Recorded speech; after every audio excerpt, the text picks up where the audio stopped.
माननीय अधिष्ठाता महोदय, ये सिंचाई विभाग बहुत बड़ा विभाग है और ये विभाग की सिंचाई व्यवस्था 1830 में प्रारंभ की गई। इसमें पूर्वी गंगा नहर प्रणाली, ऊपरी गंगा नहर प्रणाली और शारदा नहर प्रणाली और इसके साथ साथ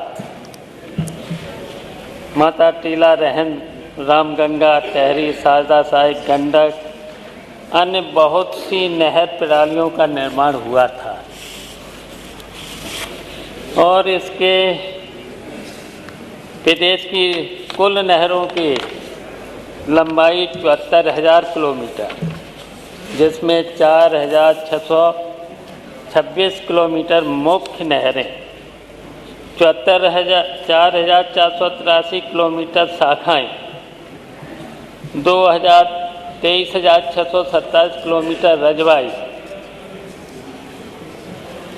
38,100 किलोमीटर अल्पकाएं, बड़ी पंप नहरें 225, लघु डाल नहरें 29,500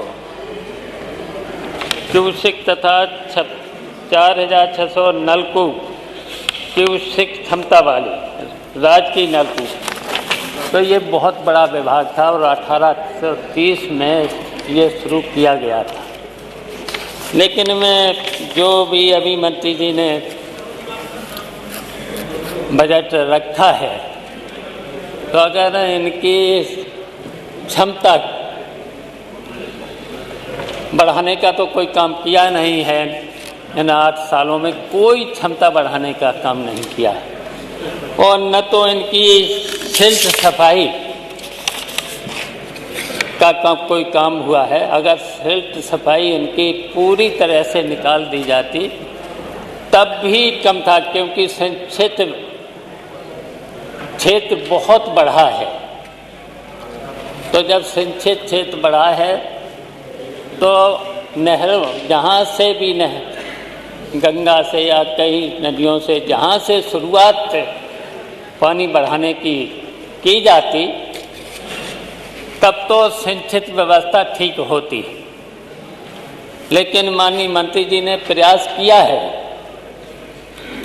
लेकिन माननीय मंत्री जी ने प्रयास क्या किया है, जबकि सिंचित व्यवस्था में था, कभी जब भी सिल्ट वगैरह निकाली जाती थी तो कभी मशीनों का प्रयोग नहीं किया जाता था, और मशीनों का प्रयोग जब नहीं किया जाता था और जब सिल्ट निकाली जाती थी तो वहाँ के मजदूर जो खेती पर निर्भर हैं, जिनके पास खेती नहीं होती थी लेकिन खेती पर निर्भर थे, उनके द्वारा सिल्ट निकाली जाती थी।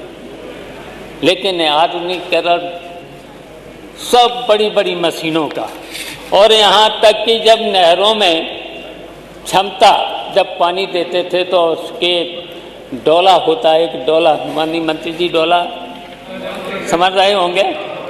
लेकिन अब की बात मैंने देखा कि उन मशीनों के द्वारा वो डोला ही नहीं रखा है। जब डोला ही नहीं है तो उसकी क्षमता नहीं बढ़ सकती है, वहीं पर नहर कट जाएगी, और जब कट जाएगी तो टेल की बात तो दूर, खेत में तो पानी फिर पहुंचेगा नहीं। और इतनी जब अल्पकाएं से लेकर के इतने रजवा से लेकर इतनी माइनर के रहते सफाई, अगर मैंने तो अपने समय में 2 बार इनकी सफाई और सिल्ट निकालने का काम किया था। एक तो किया था मैंने अप्रैल और मई में, अप्रैल मई में समय भी मिल जाता था, पूरी की पूरी सफाई हो जाती थी। अब इनका सफाई का टाइम है नवंबर में। वैसे तो जब शुरुआत थी तब अक्टूबर के महीने में, अब नवंबर के महीने में। अब जब नवंबर के महीना में बुवाई होती है फसल की, तब इनकी सिल्ट निकाली जाती है। तो लगातार 1 महीना चलता है, तब तक बुवाई का टाइम खत्म हो जाता है। तो इसके साथ साथ ट्यूबवेल भी हैं, ट्यूबवेल से डाल सिंचाई है, बहुत बड़ी योजना है सिंचाई के लिए, किसानों के लिए, लेकिन सफाई नहीं हो रही है। आज भी आजमगढ़ विधानसभा गोपालपुर क्षेत्र में मुझे शिकायत मिली है, अंतर्गत आता है सही समय पर पानी नहीं छोड़ा गया, साथ साथ कई सालों से सफाई का नाम सिर्फ खाना पूर्ति है। मैंने अपने यहाँ भी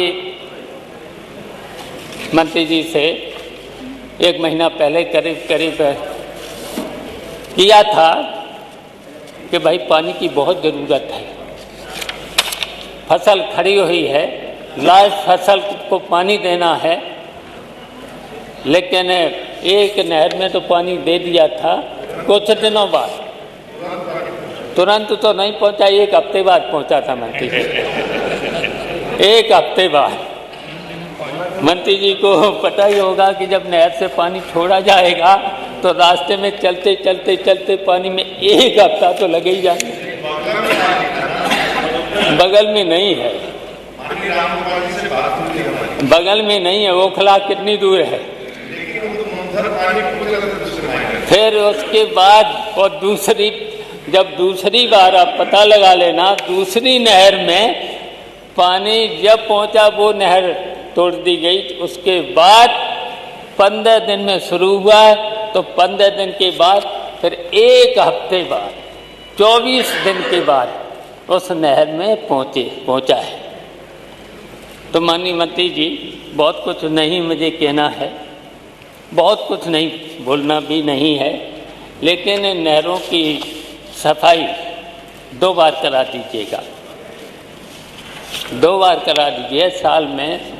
जब बुवाई का वक्त है तब आप सफाई में लगा देते हो, तब तो केवल सिल्ट निकाली जाती है, लेकिन अगर आपको नहरों की सफाई करानी है, खुदाई करानी है, उनका जहाँ तक वो तो जब नहर बनी थी तब उसका वहाँ पर चिन्ह लगा है, इतनी नहरों की सफाई हो जानी चाहिए। अब आजकल क्या हो रहा है कि जहाँ पर रास्ता रोड होता है वहाँ तो आगे पीछे करा देते हैं और पूरी की पूरी नहर छोड़ देते हैं, तो उसमें कोई देखभाल भी नहीं हो पाती है, तो ये किसानों की बहुत परेशानी है। तो इसी तरीके से ट्यूबवेलों में अधिकांश ट्यूबवेल खराब पड़े हुए हैं, किसी में मोटर नहीं, किसी में बिजली नहीं, ये बहुत सी समस्याएं हैं।